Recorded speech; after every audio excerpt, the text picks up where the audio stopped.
इजहार अस्पी साहब के लिए आप लोगों से यज़बन गुजारिश करने के लिए आया हूं। वोट तो मैं मांगने के लिए आया ही हूं, लेकिन साथ ही साथ आप लोगों से इत्तेहाद की भीख मांगने के लिए आया हूं।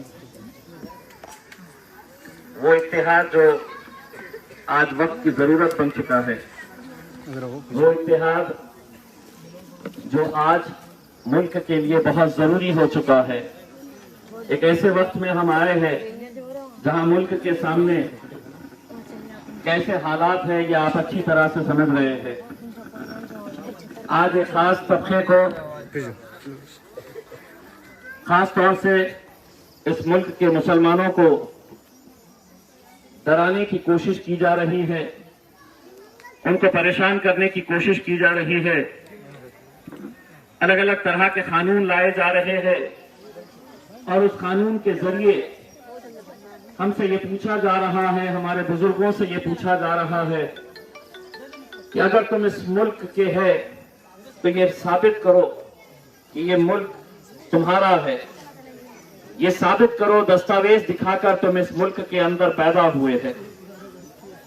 हमने शायद कभी हमारे पुरखों के ने भी नहीं सोचा होगा कि कभी एक दिन ऐसा भी आएगा जहां अपने ही मुल्क में हमें गैरों की तरह पेश किया जाएगा, जहां हमें ये साबित करने के लिए कहा जाएगा कि ये मुल्क तुम्हारा है।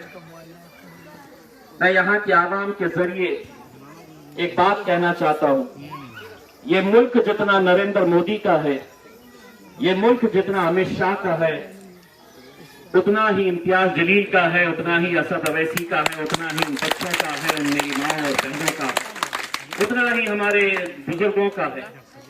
ये मुल्क सभी का है। लेकिन आज हुकूमतें ये समझ रही है कि अब हम हुकूमत में आ गए हैं तो हम कुछ भी कानून लेकर आएंगे और उस कानून के जरिए इस कौम को दबाने की कोशिश करेंगे, डराने की कोशिश करेंगे। सवाल यह है, ये हकीकत है कि पिछले 70 सालों से हम जिन लोगों के ऊपर भरोसा करते आए हैं, बैरिस्टर असदुद्दीन अवैसी और मजलिस इत्तेहादुल मुस्लिमीन तो आप लोगों के बीच में महज 5 साल पहले बिहार में दाखिल हुई। 6 सीटों के ऊपर जब हम चुनाव लड़ रहे थे 5 साल पहले, मुझे याद है मैं भी आया था। असद साहब गिड़गिड़ाकर आप लोगों से इल्तिजा कर रहे थे, आप लोगों को ये बता रहे थे कि ये गठबंधन को अगर तुम वोट दोगे तो ये समझ लेना कि ये वोट तुम्हारा भारतीय जनता पार्टी को जाने वाला है। लेकिन जहनों के अंदर ऐसी बात बताई गई थी कि नहीं, हमको मोदी को दूर रखना है, इसीलिए गठबंधन को लेकर आना है। क्या ये सही नहीं है कि पिछले इलेक्शन में जितने भी लोग थे उस गठबंधन के नाम के ऊपर एकजुट हुए थे, लेकिन सबसे ज्यादा अगर नुकसान किसी ने किया, जो शक और जो डर हम आपको 5 साल पहले बता रहे थे, वो सच साबित हुआ जब नीतीश कुमार, जिसके ऊपर आपने भरोसा करके अपना वोट दिया था, वो भारतीय जनता पार्टी के साथ जाकर मिला।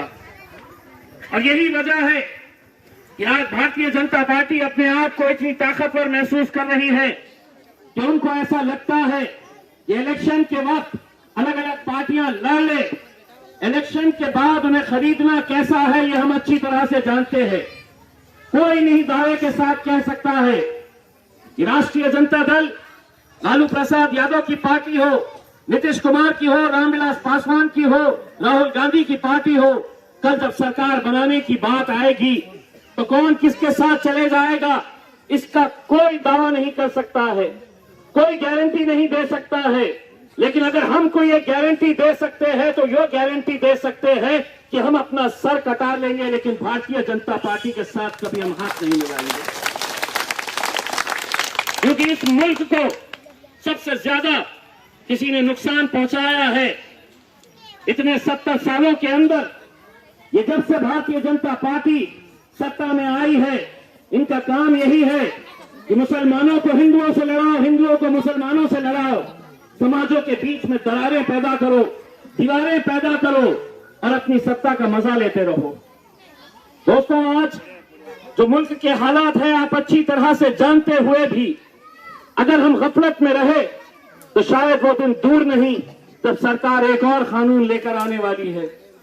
और साफ कर दिया है उन्होंने कि हम ये कानून लेकर आएंगे जिस तरह से बिहार का इलेक्शन खत्म होने दो, हम एनआरसी और सीएए को दोबारा लाने वाले हैं।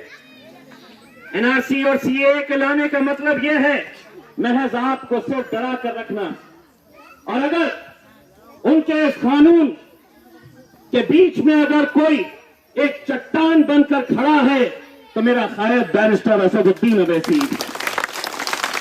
वो असदुद्दीन अवैसी जो पार्लियामेंट के अंदर 550 सांसद बैठते हैं अलग अलग पार्टियों के, वो उस दिन अकेले थे और जब ये बिल आया तो किसी ने मुंह नहीं खोला।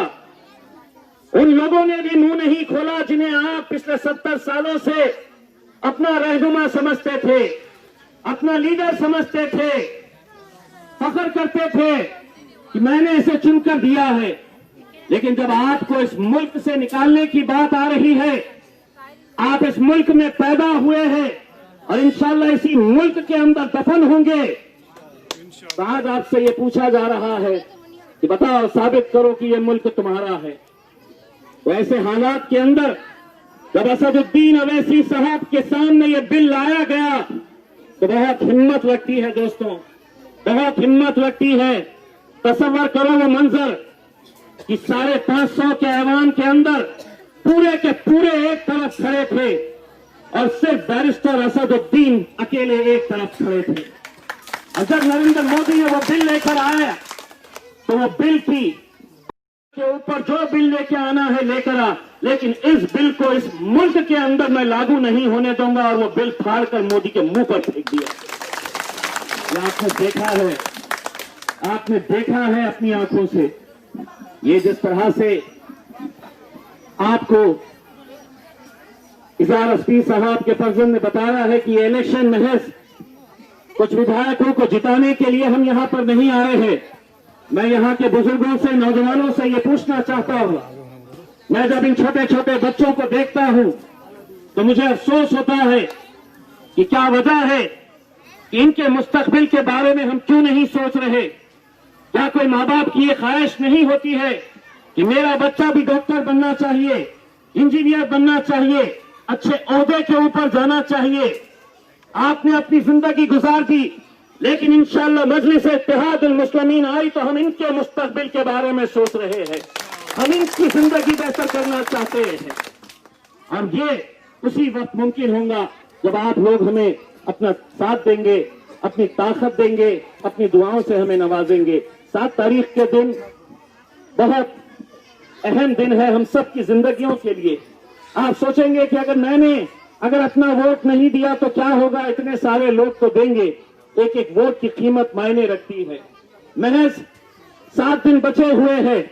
इन 7 दिनों के अंदर यहां पर जितने भी लोग हैं ये अपने आप से तय कर ले कि आज यहां पर हमने इज़हार अस्फी साहब को नहीं बुलाया, हमने उनसे ये कहा कि आप जाइए वहां पर, इम्तियाज जलील यहां पर इम्तियाज जलील बनकर नहीं खड़ा रहेगा, बल्कि इज़हार अस्फी बनकर मैं यहां पर आपके बीच में आया।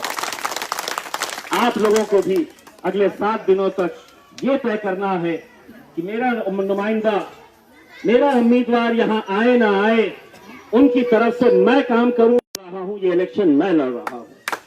ये सोच लेकर अगर हम आगे बढ़ेंगे तो 7 तारीख के दिन आप लोगों को चौथे नंबर के ऊपर, वोटिंग मशीन के ऊपर चौथे नंबर के ऊपर इज़हार अस्फी साहब का नाम है, उनकी तस्वीर है, पतंग की निशानी है। आप सभी को सुबह सुबह उठकर लाइनों में खड़े रहना है, वहां पर अपना वोट का इस्तेमाल करना है और ये ख्याल रखना है कि हम तमाम घर वालों के एक बार वोट खत्म हो गए तो मेरे पड़ोसी ने दिया है या नहीं दिया है, मेरे रिश्तेदार ने दिया है या नहीं दिया है करके ये सब अगर आप करेंगे तो इंशाल्लाह हम आपको यकीन दिलाते हैं कि 10 तारीख के दिन जब बिहार के नतीजे आएंगे तो इंशाल्लाह ये शर्फ हमें भी हासिल होगा कि उसका जश्न सिर्फ बिहार नहीं मनाएगा बल्कि हिंदुस्तान का पूरा मुसलमान भी मनाएगा। यही हम उम्मीद, यही हम ख्वाहिशें लेकर जा रहे हैं। मुझे अभी अभी आते ही एक मौलाना साहब ने कहा कि ये जितना भी गांव है, ये जो पंचायत है, ये गांव आप ये समझ लीजिएगा, इस पूरे गांव को असद ओवैसी साहब ने दत्तक लिया है। ये उन्हीं का अपना गांव है। इंशाल्लाह उसी उम्मीद के साथ जा रहे हैं हम कि जब नतीजे आएंगे तो यहाँ से हमें पता चलना कि एक ऐसा भी इलाका था बिहार का जहाँ पर एक भी वोट किसी और पार्टी को नहीं गया, पूरे के पूरे वोट पतन की तरफ ही गए हैं। बहुत बहुत शुक्रिया।